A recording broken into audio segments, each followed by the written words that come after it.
கூட்டரசு கோட்பாட்டினுடைய கோரிக்கையை வலியுறுத்தி தீர்மானங்களை படித்து உங்களுக்கெல்லாம் தெளிவுபடுத்தி விட்ட பிறகு நாம் இழந்துவிட்ட உரிமைகளை பாதுகாக்க, மீட்க இருக்கிற உரிமையை பாதுகாக்க நாம் எல்லோரும் ஒன்றிணைந்து போராட வேண்டியிருக்கிறோம். இன்றைக்கு தமிழுக்கு செம்மொழி அந்தஸ்தை பெற்றுக் கொடுத்தவர் தலைவர் கலைஞர் அவர்கள் என்று அண்ணன் ஆராஸ் அவர்கள் வரை பேசுகிறார். தமிழ் செம்மொழியாக இருந்ததா இல்லை நீங்கள் பெற்றுக் கொடுத்தீர்களா? தமிழை செம்மொழியாக நீங்கள் ஆக்கினீர்களா? என் மொழிதான் உலகின் எம்மொழியின் துணையுமின்றி தனித்து இயங்கக்கூடிய உயர்தனி செம்மொழி.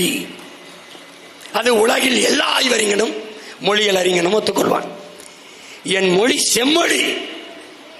அதை செம்மொழி என்று இந்திய அரசை அங்கீகரிக்க சொல்லு இந்தியாவை செம்மொழின்னு சொல்லி சொன்னீங்க. இது எப்படி இருக்கு? அதுக்கு ஒரு பெருமை. நாங்க தான் பெற்றுக் கொடுத்தோம்.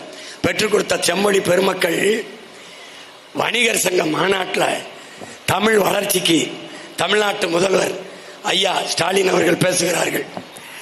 நானெல்லாம் திருமண வீட்டிற்கு செல்கிற போது குழந்தைகளுக்கு தமிழிலே பெயர் வைக்க சொல்லி பேசுவேன்.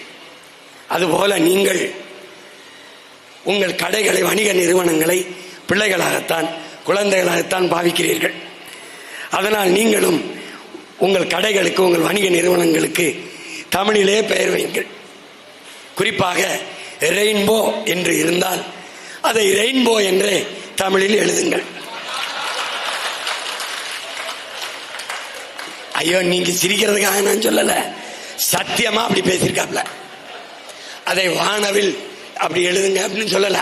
தமிழ் வளர்க்கிறார்கள் செம்மொழி நாயகர்கள், தமிழ் வளர்க்கிறார்கள். இவர்களை ஒழிக்காமல் உன் மொழிக்கு மீட்சி இல்லை, உன் இனத்திற்கு எழுச்சி இல்லை, வளர்ச்சி இல்லை, பாதுகாப்பு இல்லை, தமிழனுக்கு உரிமை இல்லை, தமிழ் நிலத்திற்கு ஒண்ணுமே. மீத்தேன் ஈத்தேன் எடுக்க கையெழுத்து போட்டியில தெரியாம போட்டேன்.